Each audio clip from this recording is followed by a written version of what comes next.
Bismillahirrahmanirrahim. Assalamualaikum warahmatullahi wabarakatuh. Pada yang terhormat, Ibu Dr. Supiati, selaku dosen pengampu pada mata kuliah metodologi penelitian ini, perkenalkan nama saya Kulsum dengan NIM 211011609. Pada kesempatan kali ini, saya akan mempresentasikan hasil dari bab 1 sampai dengan bab 3 saya mengenai penelitian pengaruh pendampingan usaha dan modal tambahan terhadap peningkatan pendapatan UMKM Mustahik kelas Al-Azhar di Jabodetabek. Di sini terdapat bab 1 pendahuluan, dimulai dari latar belakang. Menurut Badan Pusat Statistik tahun 2023, persentase penduduk miskin di Indonesia pada Maret 2023 sebesar 9,36% atau sebanyak 25,90 juta orang. Pemerintah melakukan upaya untuk menanggulangi kemiskinan, salah satunya dengan cara pemberdayaan usaha mikro kecil dan menengah atau UMKM. Sektor UMKM ini bisa menjadi solusi yang efektif karena mereka dapat memberi pekerjaan pada individu dengan tingkat pendidikan yang terbatas dan berperan sebagai salah satu pendorong bagi pembangunan ekonomi di Indonesia.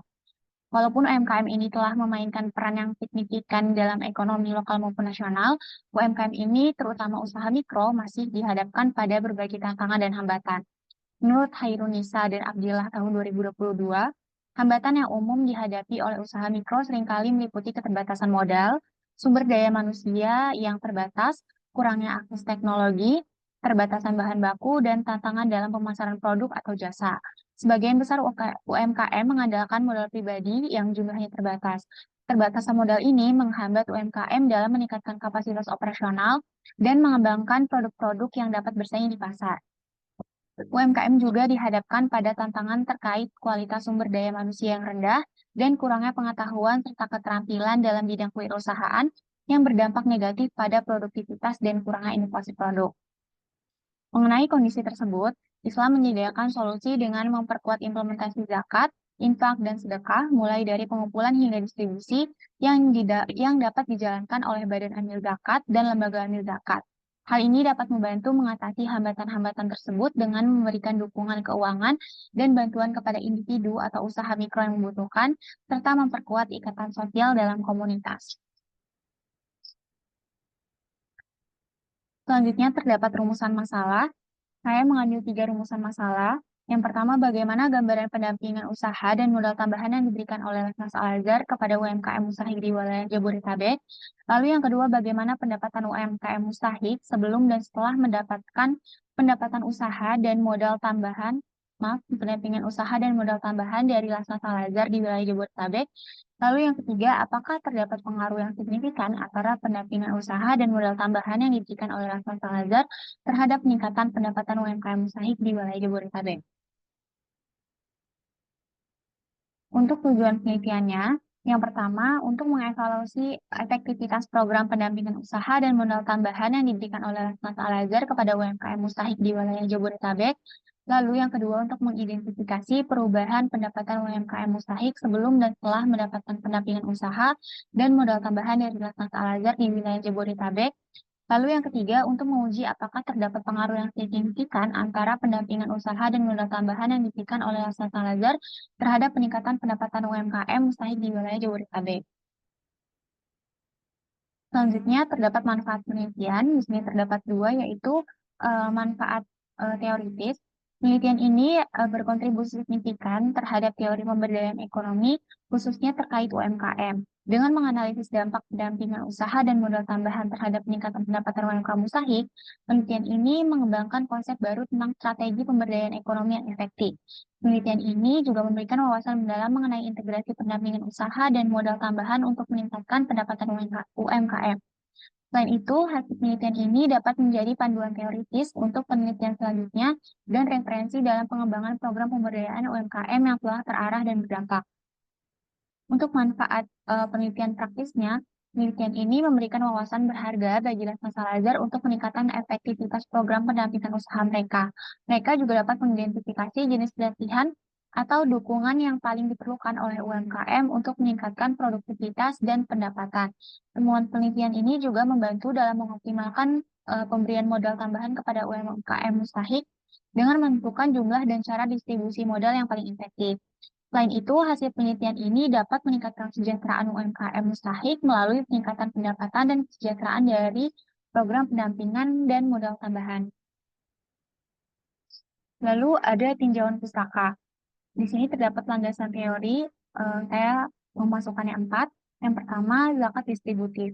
Menurut Tarikudin dalam Toharu Anwar 2018, zakat produktif adalah harta zakat yang diberikan kepada mustahik, tidak dihabiskan atau dikonsumsi, tetapi dikembangkan dan digunakan untuk membantu usaha mereka, sehingga dengan usaha tersebut mustahik dapat memenuhi kebutuhan hidup secara terus-menerus.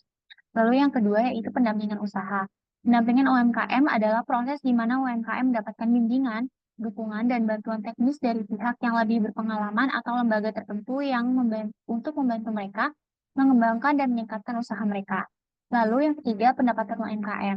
Pendapatan UMKM ini merujuk kepada jumlah uang atau nilai ekonomi yang diperoleh oleh usaha mikro, kecil, dan menengah dari berbagai kegiatan ekonomi yang mereka lakukan seperti penjualan produk maupun jasa. Lalu yang terakhir yaitu modal usaha. Modal usaha ini merujuk pada sumber daya finansial atau aset yang digunakan untuk memulai mengembangkan maupun mengoperasikan sebuah bisnis. Lalu selanjutnya terdapat penelitian terdahulu. Di sini saya memasukkan 5, 3 dari jurnal nasional dan 2 dari jurnal internasional. Yang pertama ini penelitian dari Salsabila Alif Tahirunisa dan Atila tahun 2022 yang berjudul Pengaruh Bantuan Modal Usaha, Pendampingan, Karakteristik Berwirausaha, dan Lama Usaha terhadap peningkatan pendapatan usaha mikro mustahik, studi kasus program Senyum Mandiri Rumah Zakat Depok. Hasil dari penelitian ini yaitu bantuan modal usaha dan lama usaha mustahik berpengaruh positif dan signifikan terhadap peningkatan pendapatan usaha mikro mustahik. Namun, bantuan pendampingan yang karakteristik berwirausaha tidak menunjukkan pengaruh positif dan signifikan terhadap peningkatan pendapatan usaha mikro mustahik. Lalu yang kedua, penelitian dari Muhammad Hasan Zain dan Adi Mansah pada tahun 2022. Pengaruh bantuan modal usaha yang berjudul pengaruh bantuan modal usaha dan pendampingan usaha terhadap motivasi menjadi muzaki dengan tingkat pendapatan usaha mustahik dengan variabel intervening. Hasil dari penelitian ini yaitu modal usaha memiliki pengaruh positif langsung terhadap tingkat pendapatan usaha mustahik, namun memiliki pengaruh negatif terhadap motivasi menjadi muzaki. Sementara itu, pendampingan usaha berpengaruh positif terhadap tingkat pendapatan usaha mustahik dan motivasi menjadi muzaki. Lalu, penelitian terdahulu yang ketiga yaitu oleh Chandra Prasetyo, M. Anang Firdaus, dan Abdul Karman tahun 2023 yang berjudul Pengaruh Pinjaman Modal Usaha dan Pendampingan Usaha terhadap Pendapatan UMKM, Studi Kasus Basnas Microfinance Provinsi Papua. Hasil dari penelitian ini yaitu pinjaman modal usaha dan pendampingan usaha secara individu maupun bersama-sama berpengaruh signifikan terhadap pendapatan. Lalu di sini terdapat penelitian terdahulu dari Faminku, Tutandin, dan Lin Nguyen Kandwong tahun 2023, yaitu yang berjudul How Social Capital Affect Innovation, Marketing and Entrepreneurial Orientation, the Case of SMEs in Ho Chi Minh, Vietnam. Hasil dari penelitian ini tidak ada perbedaan signifikan dalam pendekatan inovasi dari UMKM dengan lama tinggal yang berbeda. Namun, terdapat perbedaan signifikan dalam pengeluaran komunikasi pemasaran dari UMKM yang rentang lama tinggalnya itu 10-20 tahun dan 20-60 tahun. Lalu jumlah karyawan yang berbeda memiliki pendekatan yang signifikan dalam inovasi pengeluaran komunikasi pemasaran dan orientasi kewirausahaan. Selanjutnya ada penelitian dari Roma Wardi, Tika Widi Astuti, Muhammad Ubaidillah Al-Mustafa, dan Fikri Hakimi pada tahun 2023 yang berjudul Analyzing the Impact of Productive Zakat on the Welfare of Zakat Recipients. Hasil dari penelitian ini, program pemberdayaan zakat yang efektif dan bantuan usaha berdampak positif terhadap pertumbuhan bisnis mustahik. Namun, variabel makroekonominya ini tidak berpengaruh pada kesejahteraan mereka yang lebih banyak bermanfaat dari ekspansi bisnis. Selain itu, terdapat hubungan positif antara program pemberdayaan zakat yang efektif yang kesejahteraan mustahik. Bantuan usaha tidak berdampak pada kesejahteraan mustahik yang lebih difokuskan pada pengembangan usaha.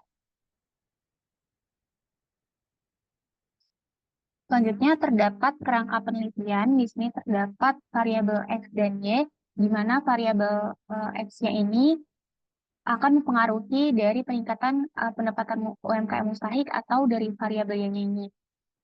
Variabel X-nya ini terdapat dua. Yang pertama pendampingan usaha, lalu X2-nya itu modal tambahan, dan variabel Y-nya itu peningkatan pendapatan UMKM mustahik.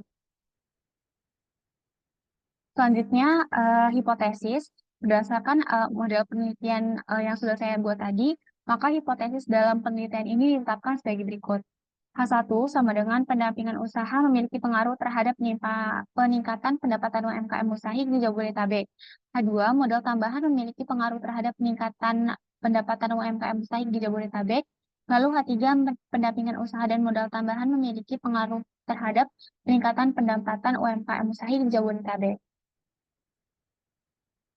Selanjutnya, bab 3 yaitu metodologi penelitian. Yang pertama, definisi operasional variabel.